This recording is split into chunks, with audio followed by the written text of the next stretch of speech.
Hello, and welcome back to another episode of Talking Cardboard. My name is Cory, and as always, if you like the content you see here on the channel, please consider subscribing. We would really appreciate it. Today's video is a list of my top 10 favorite board games that have been released over the last 2 years. I hope you enjoy, so let's get started.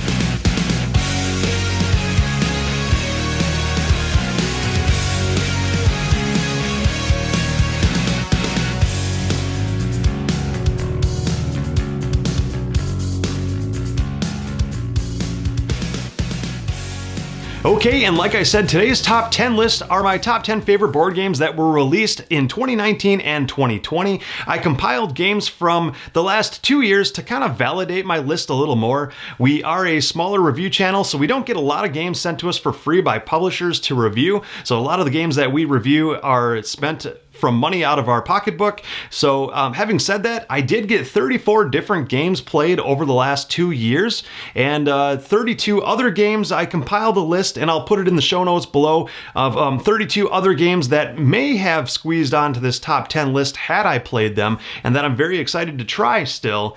But out of the 34 I did get played, it was an extremely good couple of years. It was some great games had come out in 2019 and 2020, and honestly, out of the 34, it was pretty difficult to narrow it down to a top 10. So I'm very impressed, and looking back at the last 2 years, I'm very impressed with the releases that had come out. So let's get into number 10. Number 10. Okay, and my number 10 game from the last 2 years was a very small box trick-taking cooperative game called The Crew. You're working together with you and your friends around the table to complete tricks in specific orders. And there are something like 50 different missions within the box. And as you go mission to mission, the missions get harder and harder. I think there are like 50 different missions within the box. And by mission 9 or 10, it gets really tough really fast. And I don't like trick taking very much, and I'm not a huge fan of cooperative games, but for whatever reason, these two mechanisms combined really gelled well for me and for all the people that I have played this game with. It went over really well with everybody. So very impressed with The Crew. It's one of those games that it's hard to explain until you try it for yourself, and it really takes maybe a game or two to get the hang of it. But once you do get the hang of it, it is a ton of fun. Definitely worth a try. If you like cooperative games at all, if you like trick-taking games at all, definitely give it a try. Even if you don't like those genres, give it a try anyway. I think you'd really enjoy it. Number 9. All right, and my number 9 game is a sequel to a sequel of a game that I really, really enjoy. But this is the third version of this game. It is different than the first two, so I put it on this list for that reason, but it is definitely my favorite iteration out of the three, and that is Azul Summer Pavilion. It is that classic Azul style game. The components are really nice. You've got really thick, nice tiles in the game where you are drafting these tiles into your play area to then place onto your player board in different configurations to try to maximize what you're doing the best you can with the color tiles you get. So based on the different color tiles in Azul Summer Pavilion, you have these flower-shaped icons around your board, all in different colors. What I really like about Azul Summer Pavilion versus the first two iterations of the game is that it adds more of a round structure to the game. Each round, one of the color of tiles is a wild tile, so that helps you fill in your board, but it still is a very tight game. For example, when you place a tile on your board, there is a cost associated with that. If you take one of the flower icons, for example, you've got numbers from 1 all the way up to 6, and based on whatever number that section is, that's how many tiles it costs of that color for you to place a tile there. And you get points for doing that the best you can. The third thing I really like about Azul Summer Pavilion versus the other ones is that you can surround statues and different icons around the board to get bonus tiles. So that is Azul Summer Pavilion. Number 8. Okay, and my number 8 game is a great game to pull out during the Halloween season, and not the only great game to pull out during the Halloween season on this list, spoiler alert, but this first game is called Abomination. Abomination is just a crazy theme of building a Frankenstein's monster on your board. You are going to back alleys and digging up graves and getting different body parts in various ways to build this Frankenstein's monster. You are building out like the bone structure with the muscle tissue on each body part and then putting skin on it and eventually shocking it to life. And the better you can build your Frankenstein monster by the end of the game, the more points you score, and hopefully you win. But it's just one of those gruesome themes, really ridiculous and over the top themes, but the artwork is really, really nice. The board looks nice, the player boards and the Frankenstein monsters and the cards and artwork, everything is just super realistic and really gruesome. But if that doesn't bother you so much, definitely give Abomination a try because it is a lot of fun. For how dark this game sounds thematic wise, it's just a whole lot of fun to try to get out there and build your Frankenstein's monster better than the rest of the players. So definitely give this game a shot. Number 7. All right, and my number 7 game has a complete opposite theme from the last game I just talked about, and it's saving cats from an island. This game is called The Isle of Cats. The Isle of Cats is a polyomino style game with different Tetris-like pieces with cats outstretched on each of the pieces in various configurations, and you are drafting cards that give you points. You're drafting cards that have baskets on them to rescue the cats, and if you can rescue a cat from the island, you can put it on your boat to try to save them from the island in various ways. You're trying to cover up rats on the boat, because the more rats you have at the end of the game, the more negative points you get. You're trying to fill out these different rooms on the boat to give you bonus points, and the drafting element is real fun in this game too. You're drafting cards that give you points for different goals. You have goals where you're trying to get maybe 4 or 5 red cats on your boat, or orange cats, or blue tiles. Just a bunch of different goal cards that are all different, and just a ton of fun. It's not for the beginner gamer, but it's a next step up. If you've been gaming for a little while and you're looking for that next step up type of polyomino game with some card drafting, the Isle of Cats is just incredible. Really a surprise hit for me and my family. Surprise hit for my friends too. They all enjoyed it. Definitely one of my favorite polyomino games out there. So that's Isle of Cats. Give it a try.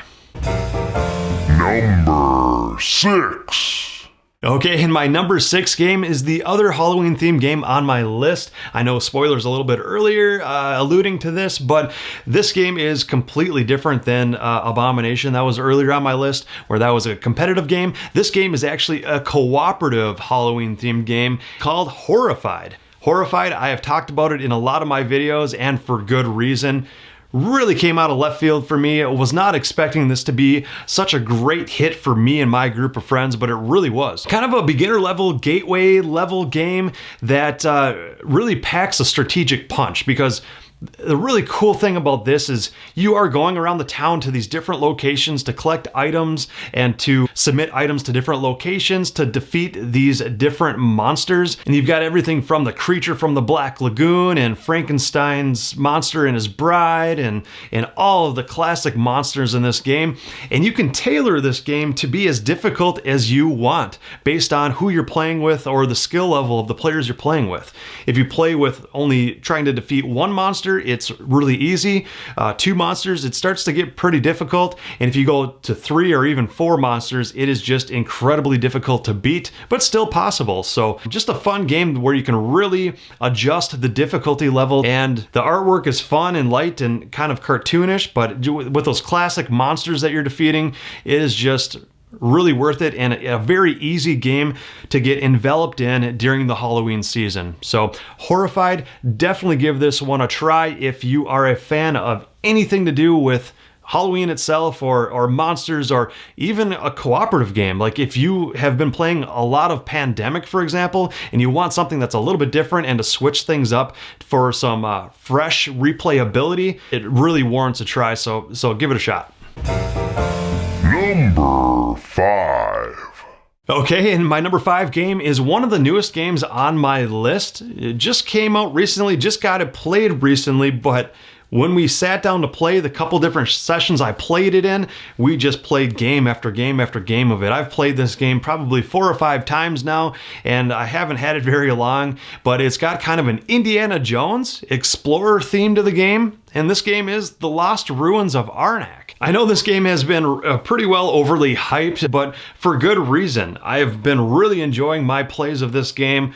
Definitely one that is worth your time to at least try it. At least try it once and see what you think. I can guarantee that you're really going to enjoy it. This game combines deck building with worker placement. The deck building elements to the cards have multiple uses. You have a travel icon that's up in the top left corner of each card that can allow you to travel to these different locations and explore these temples and try to defeat these guardians. And it's got a real nice thematic element of exploration for a Euro game, and the cards can be used for the bottom half of the card, which typically has like a special ability. There are some artifact cards and some other tool type cards that you can purchase from one side of the scepter or the other side at the top of the board, and those can really do some neat things for you as well. For example, artifact cards, which makes it unique from other deck building games.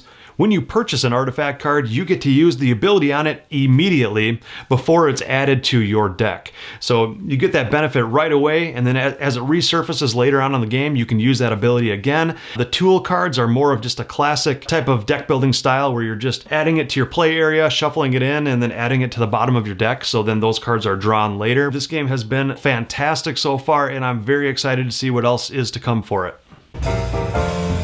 Number 4.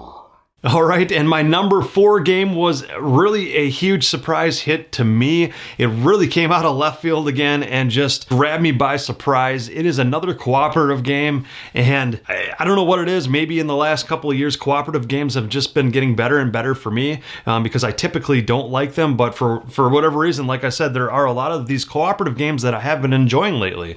So that's something to say about where they have come.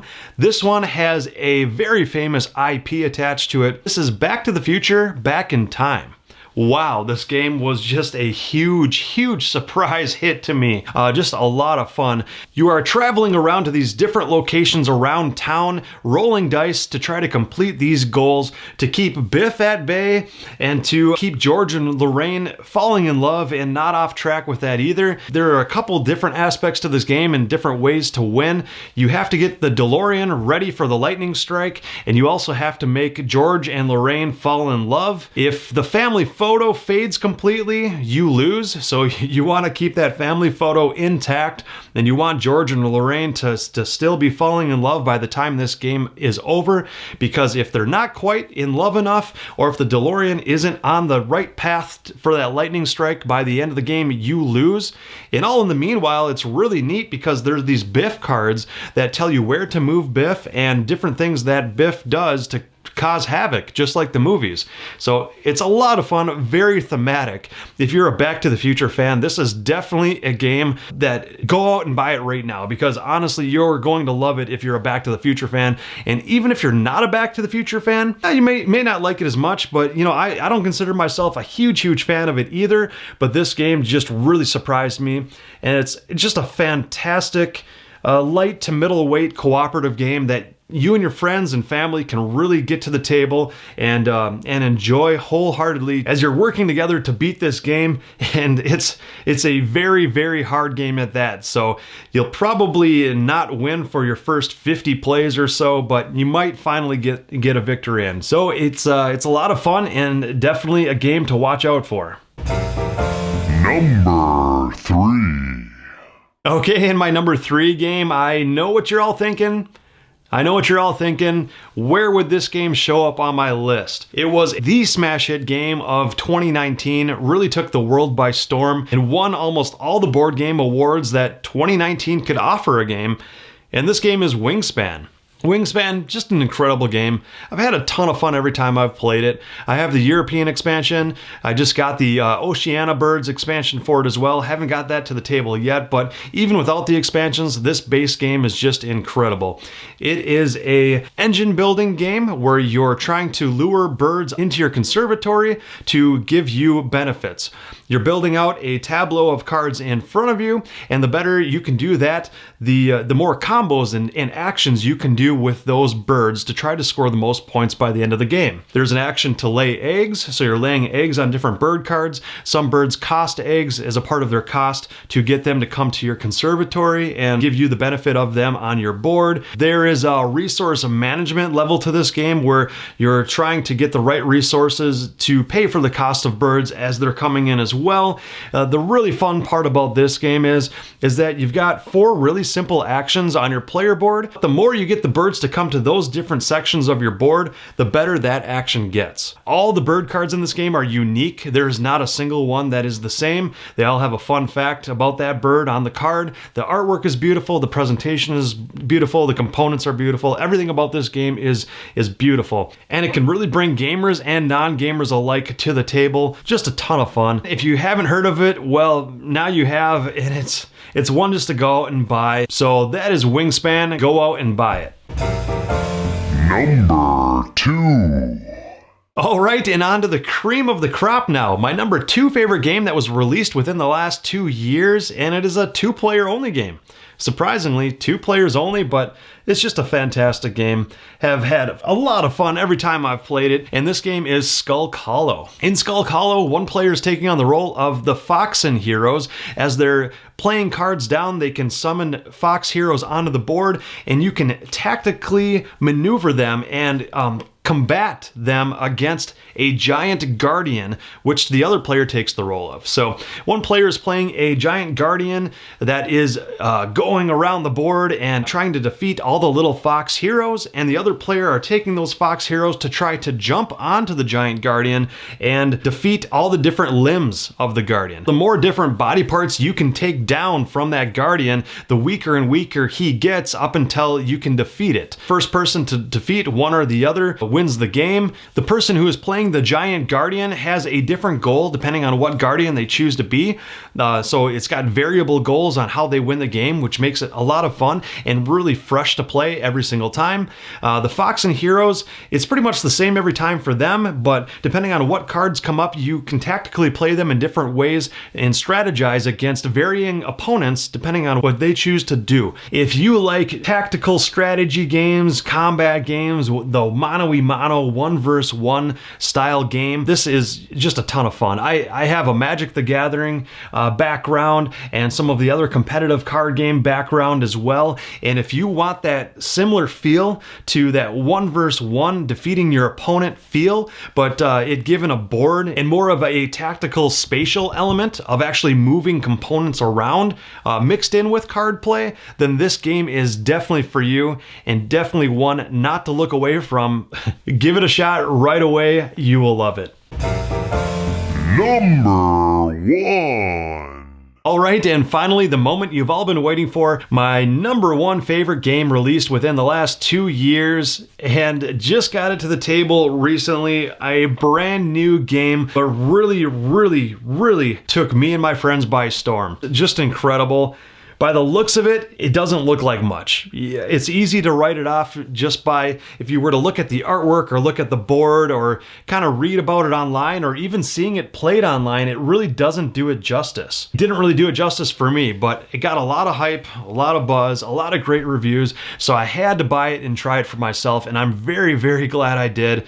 Well, obviously, my number 1 game, and that is Dune Imperium. The new game based on the Dune IP, the books that were written back in the 1960s, and a new movie coming out for it here in the near future. I haven't read any of the books. I haven't seen the old movie. Obviously haven't seen the new movie yet because it hasn't been released, but knew nothing about this world at all, but that's okay because this game is just fantastic. Another game kind of like Lost Ruins of Arnak where it mixes deck building with worker placement, but this just does it in such a smooth way. You are trying to be the first player to reach 10 victory points, so it is a race to 10 victory points, which is a little bit of a turnoff for some people, and I got to admit it was kind of a turnoff for me too. Don't really like racing to a certain number of victory points to win, but in this game it just really didn't matter. It was just that much fun. You are, like I said, buying cards to your deck in deck building fashion, and you have at the start of the game 2 agents that you can send out to the board to these different worker placement spots. The worker placement spots do various things for you. You're trying to gain alliance with these different factions. The higher up on those alliance tracks you can get, the more victory points you can score that way. Initiating your troops in combat at the end of each round can gain you victory points as well, and you're just trying to gain victory points in all these various ways and maximize your hand the best you can and the actions you can do with your cards the best you can to get to that 10 victory points before any of your opponents. But this is another one of these games that are just, it's really hard to explain to you how great it is until you get it played. It's not going to be for everybody. It's got a little bit, like I said, a little bit of combat and confrontation in it. So if you're not a very confrontational type player, or you play with a lot of gamers who don't like some of that confrontation and combat, it's not really heavy combat the way you think of combat, but there is some confrontation, and there is sometimes some of those aha got you moments with intrigue cards that you can pull out of nowhere and pull off a victory in combat and do different things that your opponents weren't expecting. So not going to be for everybody, but I fully understand that. But I think for a lot of people, this game is really going to gel well and really going to shine. By the end of that first round, this game will really suck you into the gameplay, and you'll really be invested in everything you're doing. You'll be paying attention to your opponents on what they're doing. You'll be trying to maximize what you're doing to be more efficient than everything else. And there's just a lot to pay attention to and a lot to love. And You'll be so invested in this game that by the end of it, you won't know that a couple hours have passed. It's just one of those games. And it's one of the first games in a long time that not only myself, but the other gamers I was playing with immediately wanted to play it again. It's just a sign of a fantastic game when everybody around the table collectively as a group decides they want to play the game immediately after the first game ends. And I haven't had that happen very often recently, and it happened with this game. So if that sounds interesting to you, again, with the deck building and worker placement and some confrontation in the meanwhile, tight gameplay, tight decision making, and kind of some in-your-face gameplay, just a little bit, not much, then Dune Imperium will be for you. Give it a try. Don't let the looks of it shy you away from it. Just go out, give it a shot, and I guarantee by the end of the first round in that first game, you will be heavily invested in what you're doing in the game. So that is Dune Imperium. All right, and that does it for today's list. For those of you who stayed with me through the entirety of the video, I really appreciate it. Hope you enjoyed the list as much as I enjoyed making it. And if you have comments, please send them below. Let me know what your favorite games have been over the last couple of years. Would really like to hear about your opinions on some great games as well. And until next time, you all have a great day.